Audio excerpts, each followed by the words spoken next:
Okay students, let's do next set of questions. So पहला question में यहाँ पर 8 इंटीजर्स दिए हैं जो किसी क्वाड्रेटिक सॉर्टिंग एल्गोरिथम में है। क्वाड्रेटिक सॉर्टिंग एल्गोरिथम मतलब उसका ऑर्डर जो है ना, बिग कॉम्प्लेक्सिटी वो n स्क्वायर होगा। क्वाड्रेटिक सॉर्टेड एल्गोरिथम हो गई। तो 4 इटरेशंस के बाद एल्गोरिथम के मेन लूप में ये पोजीशन है। सो 4 इटरेशंस हुए हैं, तो इसका मतलब है कि 4 इटरेशन होने के बाद अगर ये पोजीशन है और ये असेंडिंग ऑर्डर में है, तो देखें पहला एलिमेंट सॉर्टेड है, दूसरा भी अपनी प्लेस पर है, तीसरा और चौथा और पांचवा। इसका मतलब है कि पहला एलिमेंट अगर गिवन है वो तो ऑलरेडी सॉर्टेड होता है। फिर जब हम दूसरे को लेते हैं तो पहले के आगे लगाया है, फिर तीसरे को लिया उसके आगे लगाया, फिर सातवां, सात कहीं से आया होगा उसको लगाया और फिर 8 लगाया। देन उसके बाद ये अनसॉर्टेड पार्ट रखा हुआ है। तो इतना पार्ट सॉर्टेड है और इतना अनसॉर्टेड है जो मैंने एरो से दिखाया है। तो ये हमारी कौन सी एल्गोरिथम ऐसी हो सकती है? तो हम एक एक करके एल्गोरिथम देखें। अगर जनरली हमारे 3 एल्गोरिथम इस सिलेबस में हैं, जिनका नाम है, एक का नाम है बबल सॉर्ट, है ना, बबल सॉर्ट है, या फिर ये हमारी सिलेक्शन सॉर्ट है, या फिर इंसर्शन सॉर्ट है। इनमें से कोई एक होनी चाहिए क्योंकि यही हमारे सिलेबस में और ये क्वाड्रेटिक सॉर्टिंग एल्गोरिथम्स भी हैं। तो इसमें बबल सॉर्ट तो नहीं हो सकती, क्योंकि बबल सॉर्ट क्या करता है, अगर असेंडिंग ऑर्डर में लगाते हैं तो पहला, after first iteration last element largest होता है और इसमें लास्ट एलिमेंट लार्जेस्ट नहीं है, तो ये बबल सॉर्ट नहीं है। फिर इसी तरह से सिलेक्शन सॉर्ट को अगर देखें तो सिलेक्शन सॉर्ट में फर्स्ट एलिमेंट स्मॉलेस्ट होता है, वो भी नहीं है क्योंकि स्मॉलेस्ट तो 1 है और वो फर्स्ट प्लेस पर नहीं है, इसलिए ये सिलेक्शन सॉर्ट भी नहीं है। तो तीसरा बचता है इंसर्शन सॉर्ट। क्या ये इंसर्शन सॉर्ट हो सकता है? हाँ, ये इंसर्शन सॉर्ट हो सकता है, करेक्ट है, क्योंकि पहला एलिमेंट प्लेस पर है और फिर क्योंकि रैंडम एल्गोरिथम कहलाती है ना, तो जैसे जैसे एलिमेंट आते जाते हैं उनको हम उस ऑर्डर में लगाते जाते हैं। तो लेफ्ट साइड वाले जो पार्ट होता है जिसमें हम सॉर्टेड एरे पार्ट होता है और राइट साइड में अनसॉर्टेड होता है, इसीलिए ये इंसर्शन सॉर्ट है। अगर आप इंसर्शन सॉर्ट लगा करके देखेंगे तो अब नेक्स्ट अनसॉर्टेड हमें 1 मिलेगा। सो 1 को हम कहाँ करेंगे? शिफ्ट एंड इंसर्ट होता है, सो 1 सबसे पहले चला जाएगा और सारे एलिमेंट इधर की ओर शिफ्ट हो जाएंगे, फिर 3 आ जाएगा, फिर 6 आ जाएगा। सो ओवरऑल हमारे पास 4 पहले से हो चुके हैं, 4 और 3 ये और पासेस लगेंगे, 7 पासेस लगेंगे। सो ओवरऑल 7 पासेस में पूरा एरे सॉर्ट हो जाएगा। एलिमेंट कितने हैं? 1 2 3 4 5 6 7 8। सो 8 एलिमेंट्स हैं और 7 पासेस लग रहे हैं, इंसर्शन शॉर्ट से ये शॉर्ट हो जाएगा। सो इसीलिए ये इंसर्शन शॉर्ट है और कुछ नहीं। नेक्स्ट क्वेश्चन में आए। नेक्स्ट क्वेश्चन देखिए, 1 2 3 4 5 दिया है। तो यहाँ पर ये एक एरे बनाया है इन्होंने और उसमें क्वेश्चन में, और उसमें एलिमेंट्स दिए हैं 1 2 3 4 और 5 लास्ट में है। और हमें मालूम है कि इसका इंडेक्स लोकेशन कितना होता है। ये पहला वाला जो है वो ARR 0 है, ये 1 है, 2 है, 3 है और 4 है। अब ये कह रहा है कि प्रिंट करो ARR -1। अब ARR -1 का मतलब हो गया कि हम इस प्लेस पर लिखी हुई वैल्यू को निकालना चाहते हैं। इस प्लेस पर हमने तो कोई वैल्यू दी नहीं, लेकिन मेमोरी में कुछ ना कुछ वैल्यू जरूर होगी, इसीलिए यहाँ पर क्या वैल्यू होगी? यहाँ पर होगा गार्बेज वैल्यू। अनप्रिडिक्टेबल वैल्यू होती है तो हम उसको गार्बेज बोल देते हैं, इसमें कोई एरर नहीं होगी। सेम इसी तरह से अगर ये हमसे बोले कि इस प्लेस की वैल्यू बताओ यहाँ पर, तो ये भी गार्बेज होगा। तो जितने एलिमेंट्स हमने दिए हैं हमें उनकी गारंटी है, इसके अलावा उसके लेफ्ट राइट में क्या एलिमेंट्स है हमें नहीं पता, तो वो सब गार्बेज में आएंगे। ठीक। What is the best case complexity of insertion short? अब इंसर्शन शॉर्ट, वैसे तो हमारे पास ये इंसर्शन शॉर्ट क्वाड्रेटिक एल्गोरिथम है, सो इसकी वर्स्ट केस कॉम्प्लेक्सिटी तो ऑर्डर ऑफ n स्क्वायर होती है, लेकिन इसकी best case complexity order of n होती है और वो लीनियर है। वो इस वजह से है कि अगर हमारा सपोज हमें असेंडिंग ऑर्डर में सॉर्ट करना है, ठीक, असेंडिंग ऑर्डर में सॉर्ट करना है किसी लिस्ट को, और लिस्ट हमको दी हुई है ऑलरेडी सॉर्टेड है, जैसे 1 है, 5 है, 7 है, 35 है, 15 है, 49 है। तो अगर ऑलरेडी सॉर्टेड है तो क्या होगा? अब यहाँ पर सिर्फ क्या होगा, ये एलिमेंट 1 पहले से सॉर्टेड है, 5 आएगा वो अपनी जगह पर रह जाएगा, तो कोई शिफ्ट और इंसर्ट कुछ हुआ ही नहीं। इसी तरह से 7 है, वो भी अपनी जगह पर, ये भी अपनी जगह पर, ये भी अपनी जगह पर। तो हमारे पास जो 2 फॉर लूप होते हैं ना, आउटर फॉर लूप आई वाला और उसके अंदर एक और फॉर लूप जो जे वाला होता है, तो आउटर फॉर लूप हर बार चलता रहेगा और इनर वाले के अंदर कुछ नहीं होगा। इस वजह से ये n टाइम्स ये चलता रहेगा और इसीलिए इसका ऑर्डर n हो जाएगा। ठीक, क्योंकि वो ऑलरेडी सॉर्टेड है। अगर ये ऑपोजिट ऑर्डर में सॉर्टेड होता तो फिर n स्क्वायर हो जाता, क्योंकि अंदर वाले में वो शिफ्ट और इंसर्ट वाला जो कंपैरिजन होता है ना, वो चलता रहता, लेकिन ऐसा इसमें नहीं होगा। फिर नेक्स्ट क्वेश्चन में कंटिन्यू करा हुआ है, कंटिन्यू का हम ऑलरेडी कर चुके हैं। तो जब भी i की वैल्यू 2 होगी तो ये printf से प्रिंट नहीं होने देगा, यानी कि i की वैल्यू 1 पर प्रिंट होगा। तो i की वैल्यू 1 पर एक वैल्यू j की, अब ये printf को डायरेक्ट ले रहे हैं हम इसमें, तो j की वैल्यू 1 होगी और ये प्रिंट भी होगा। फिर i की वैल्यू जब है ना 2 होगी तो फिर प्रिंट नहीं होने देगा। ठीक। और 2 ही बार चलेगा आई 1 और 2 के लिए, ठीक। तो इसीलिए इसका आउटपुट पहले तो अब हाँ जे के पर अभी आई की वैल्यू 1 पर आगे भी जे चलेगा, क्योंकि आई की वैल्यू 1 जे की वैल्यू 1 एक बार होगा, फिर आई की वैल्यू 1 जे, क्योंकि जे वाला लूप तो कितने बार चल रहा है 1 2 3 3 बार चल रहा है, तो आई की वैल्यू 1 जे की वैल्यू 2 एक बार और चलेगा, फिर आई की वैल्यू 1 जे की वैल्यू 3, तो इसलिए आउटपुट 1 1 1 2 1 3 होगा, ठीक। नेक्स्ट क्वेश्चन में देखें, नेक्स्ट क्वेश्चन में हमें यहाँ पर ये इवेल्युएट करना है, एक्सप्रेशन लिखा है ना व्हाइल के अंदर, तो while minus minus I and J plus plus ऐसा लिखा हुआ है। तो अब हमें ये क्या है, ये लेफ्ट टू राइट सॉल्व होगा और माइनस माइनस आई को पहले सॉल्व करना पड़ेगा, और अगर माइनस माइनस आई सॉल्व हुआ और वो जीरो हो गया तो जे प्लस प्लस इवेल्युएट नहीं होगा।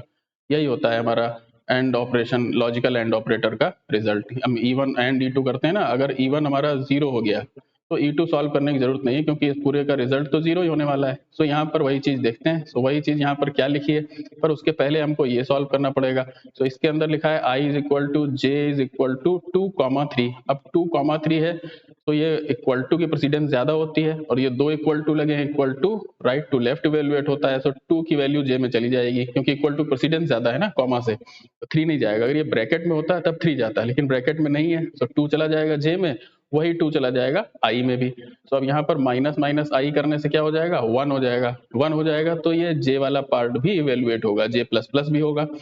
इस करंट एक्सप्रेशन में तो जे पोस्ट इंक्रीमेंट है, तो जे वही का वही रह जाएगा, जे क्या है 2 है, तो जे की वैल्यू 2 रह जाएगी। और इस पूरे एक्सप्रेशन का रिजल्ट हमें मालूम है कि ये क्या हो जाएगा, ये 1 हो जाएगा और ये ट्रू भी हो जाएगा, ठीक। और ये लूप के अंदर है, तो आई की वैल्यू 1 और राइट और जे की value 2, while loop condition true हो गई तो ये प्रिंट भी हो जाएगा 1 और 2। फिर जब हम दोबारा से लूप में जाएंगे तो अब आई की वैल्यू 1 है, सो माइनस माइनस आई की वजह से ये 0 हो जाएगी, तो इधर आगे कुछ होगा भी नहीं और व्हाइल भी टर्मिनेट हो जाएगा। सो बस एक ही वैल्यू प्रिंट हो जाएगी, वो क्या होगी 1 और 3, क्योंकि जे तो प्लस प्लस हो चुका है ना, प्लस प्लस होने की वजह से जे एक्सप्रेशन में तो 2 रहा, लेकिन पोस्ट इंक्रीमेंट की वजह से जब आप प्रिंटफ में जाओगे तब तक जे 3 हो चुका होगा, इसलिए 1 3 होगा, और नेक्स्ट टाइम आई 0 होने की वजह से व्हाइल लूप टर्मिनेट हो जाएगा, प्रिंटफ नहीं चलेगा। नेक्स्ट क्वेश्चन में देखिए, यहाँ पर एक यूनियन पर क्वेश्चन दिया हुआ है। तो यूनियन में हमको मालूम है कि मेमोरी स्पेस शेयर्ड होता है मेंबर वेरिएबल्स के बीच में। तो हमारे पास यहाँ यूनियन में क्या है, एक इंटीजर x है, एरे 4 है और एक इंटीजर y है, और ये अज्यूम किया गया है कि इंटीजर 4 बाइट लेता है, ठीक है 4 बाइट लेता है।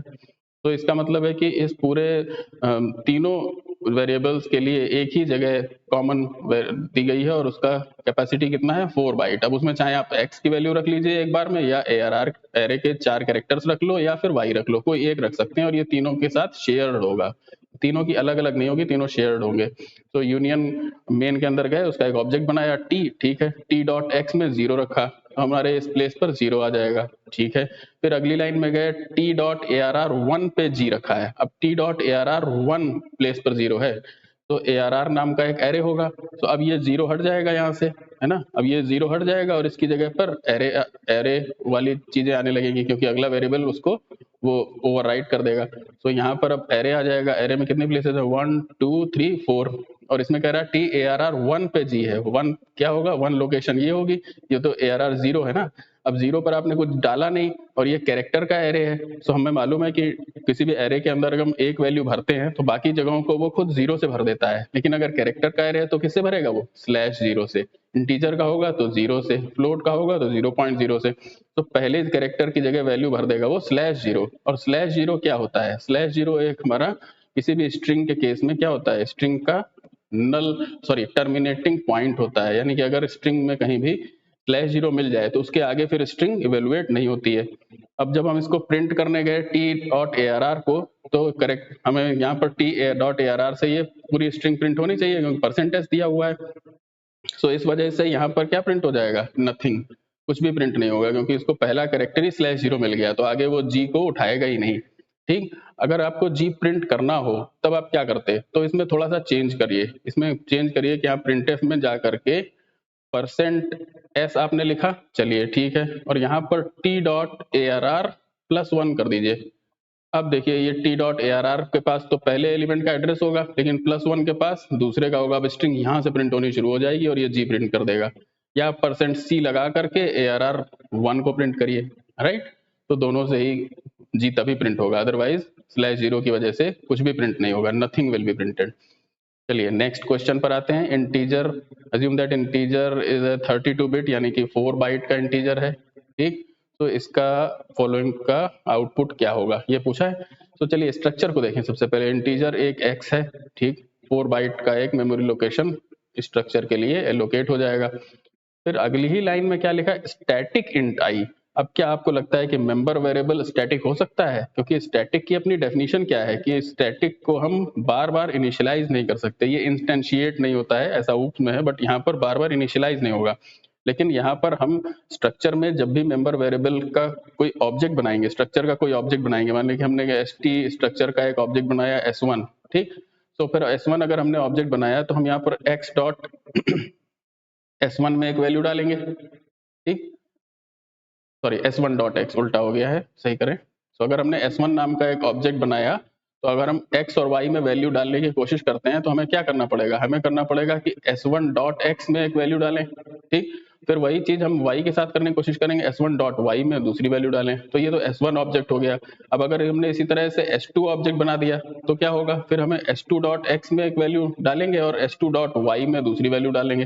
तो y स्टैटिक है, इसके बाद भी इसको बार बार नई वैल्यूज दी जा रही हैं और ये हर बार नई वैल्यू से इनिशियलाइज हो रहा है और ये अगेंस्ट द रूल है, ये कंट्राडिक्शन है, इसीलिए इसमें होगी कंपाइलर एरर। नेक्स्ट क्वेश्चन में देखें, 7th क्वेश्चन। तो 7th क्वेश्चन में यहाँ पर अब ये एक स्ट्रक्चर है, स्ट्रक्चर में एक मेंबर वेरिएबल तो शॉर्ट एस है और ये कह रहा है कि शॉर्ट जो है वो 2 बाइट लेता है, शॉर्ट 2 बाइट लेता है, ठीक है। और स्ट्रक्चर में हर एक मेंबर वेरिएबल के लिए अलग अलग स्पेस एलोकेट होती है, इसमें शेयरिंग नहीं होती है। तो जब स्ट्रक्चर शॉर्ट 2 बाइट लेगा तो पहला मेंबर वेरिएबल है उसमें 5 शॉर्ट है, 5 शॉर्ट यानी 2 5 10 बाइट्स। सो 10 बाइट्स तो हमारे पास इसके लिए रिजर्व करने पड़ेंगे। फिर अब अगला जो मेंबर वेरिएबल है वो यूनियन है, ठीक है, और उसका ऑब्जेक्ट है यू। तो यूनियन के अंदर फ्लोट वाई और लॉन्ग जेड है, वहीं पर अब इसमें शेयरिंग होती है और इसमें शेयरिंग के हिसाब से लार्जेस्ट मेंबर वेरिएबल कौन सा है, लॉन्ग। तो लार्जेस्ट मेंबर वेरिएबल लॉन्ग की वजह से ये 8 बाइट लेगा। सो अब इसीलिए जब हम टी ऑब्जेक्ट बना रहे हैं जो कि पूरे स्ट्रक्चर का है, जिसके अंदर शॉर्ट एक मेंबर वेरिएबल है और पूरा यूनियन दूसरा मेंबर वेरिएबल है, तो ये दोनों मेमोरी स्पेसेस ऐड हो जाएंगी। तो इसीलिए 8 + 10 कितना बन जाएगा, 18 बाइट्स इसका आंसर होगा, ठीक।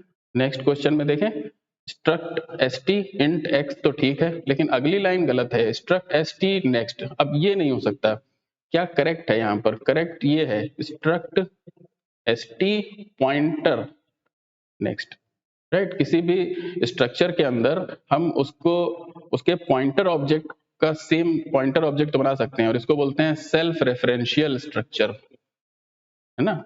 ये है सेल्फ रेफरेंशियल स्ट्रक्चर। जब किसी स्ट्रक्चर ऑब्जेक्ट, किसी स्ट्रक्चर का pointer object as a member variable उसके अंदर आ जाए तो इसको सेल्फ रेफरेंशियल स्ट्रक्चर बोलते हैं और ये लिंक्ड लिस्ट में यूज होता है। लेकिन अभी तो हम स्ट्रक्चर st को यहाँ पर क्या कर रहे हैं, डिक्लेयर कर रहे हैं, यानी कि हम बना रहे हैं और वहीं पर हमने उसका ऑब्जेक्ट बना दिया। तो ये कंट्राडिक्शन है, क्योंकि अभी स्ट्रक्चर बना ही नहीं है तो उसका ऑब्जेक्ट कैसे बन जाएगा, राइट। तो ये गलत है, एरर है इसमें, कंपाइलर एरर, ठीक। तो नेक्स्ट क्वेश्चन में देखें, यहाँ पर यूनियन टेस्ट करके गए, which of the following operator can be applied on structure variables. अच्छा, एक 9th क्वेश्चन यहाँ पर था, उसमें कई सारे ऑपरेटर्स थे कि डबल इक्वल टू और नॉट इक्वल टू और ये सब। तो इसमें असाइनमेंट ऑपरेशन स्ट्रक्चर में पॉसिबल है कि अगर हमने एक स्ट्रक्चर बनाया कोई, राइट, एक स्ट्रक्चर जैसे ऊपर ही बनाया था, एक स्ट्रक्चर st बनाया, उसमें एक इंटीजर एक फ्लोट इस तरह बनाया और इसके 2 ऑब्जेक्ट बनाए, एक स्ट्रक्चर st का एक ऑब्जेक्ट बनाया सपोज a और उसके अंदर कुछ वेरिएबल रख दिए, पहला कुछ होगा, दूसरा फ्लोट है मान लिया, तीसरा कुछ है हेलो है, ठीक है, और इस तरह से रखा। और दूसरा ऑब्जेक्ट बनाया b स्ट्रक्चर st का, ठीक, दूसरा ऑब्जेक्ट बनाया b, ये st है, ठीक। स्ट्रक्चर st का दूसरा ऑब्जेक्ट b बनाया, उसको इनिशियलाइज नहीं किया। फिर अगर हम नेक्स्ट लाइन लिखते हैं ना b is equal to a, तो ये 100% करेक्ट है। जो भी a के मेंबर वेरिएबल्स की वैल्यू थी यानी कि 1 2.5 और हेलो, वो b में भी आ जाएगी, इसलिए ये ऑपरेशन करेक्ट है। एरे के अंदर हम एक एरे को दूसरे एरे को असाइन नहीं कर सकते, उसमें हमें लोकेशन इंडेक्स यूज करते हुए लूप लगा करके एलिमेंट बाय एलिमेंट कॉपी करना पड़ता है। लेकिन स्ट्रक्चर में पूरा का पूरा स्ट्रक्चर अपनी सारी वैल्यूज सेम स्ट्रक्चर के ऑब्जेक्ट को कॉपी कर सकता है, ठीक। अब जरा इस क्वेश्चन में आते हैं, यूनियन के अंदर देखिए, यूनियन टेस्ट लिया है, इसमें x है, सपोज यहाँ पर कह रहा है इंटीजर 4 बाइट लेता है, 4 बाइट इंटीजर लेते हुए हम करेंगे। तो पहले हमने इंट x लिया, सो इंट x लेगा, ठीक है। इंट x यहाँ पर 4 बाइट लेगा, ठीक, 4 बाइट का होना चाहिए, ठीक। दूसरी चीज है कैर 8 है। अब कैर 8 के हिसाब से, कैर 8 के हिसाब से ये 4 के है ना 2 लेता है, लेकिन ये स्ट्रक्चर नहीं है। अब ये क्या है, सॉरी प्लीज एक बार ध्यान दीजिएगा, मैं जरा सा ध्यान नहीं दिया मैंने। ये यूनियन है, यूनियन में शेयर होता है। शेयर कैसे होता है, लार्जेस्ट मेमोरी स्पेस की रिक्वायरमेंट शेयर होती है। अब लार्जेस्ट, देखिए multiples of largest data type और लार्जेस्ट रिक्वायरमेंट दो अलग अलग चीजें हैं। सो मल्टीपल्स किसके मिलेंगे, इंटीजर के, क्योंकि कैरेक्टर की तुलना में इंटीजर बड़ा डेटा टाइप है। सो मल्टीपल्स, मेमोरी के मल्टीपल्स यानी कि 4 बाइट के जो ब्लॉक मिलेंगे वो इंटीजर की वजह से मिलेंगे। लेकिन सबसे बड़ी रिक्वायरमेंट किसकी है, सबसे बड़ी रिक्वायरमेंट कैरेक्टर की है, इसीलिए यहाँ पर ये 8 नहीं होकर के यहाँ पर एक 8 बाइट का बड़ा ब्लॉक इशू होगा। 8 बाइट का बड़ा ब्लॉक इशू होगा जिसमें कि 8 कैरेक्टर्स रह सकते हैं। अब ये तीनों के बीच में शेयर्ड होगा। पहले x को भी यही 8 ब्लॉक का मिलेगा, वो अपना डेटा रख ले, या फिर ये कैरेक्टर एरे 8 बाइट यूज कर सकता है, या फिर इंटीजर y। तो ओवरऑल जब साइज ऑफ यूनियन टेस्ट निकालेंगे तो इसका आंसर कितना आएगा, 8 आएगा, ठीक। तो मल्टीपल्स तो इंटीजर के हिसाब से मिले। अब इंटीजर की जगह सपोज यहाँ पर फ्लोट होता या डबल होता, सपोज मान लिया कि डबल होता, तो डबल के 8 बाइट के ब्लॉक मिलते, तब भी इसको एक 8 मिलता, राइट, वही तीनों में शेयर होता। तो इस तरह से ये काम करता है। इसके और क्वेश्चंस आप मेरे नोट्स में से देखिए, और आगे भी हमारे ऐसे सीरीज चलेगी, उसमें भी मैं इनको और डिस्कस करूंगा, क्योंकि साइज ऑफ ऑपरेटर स्ट्रक्चर और यूनियन में थोड़ा स्पेशल तरह से बिहेव करता है। Thank you.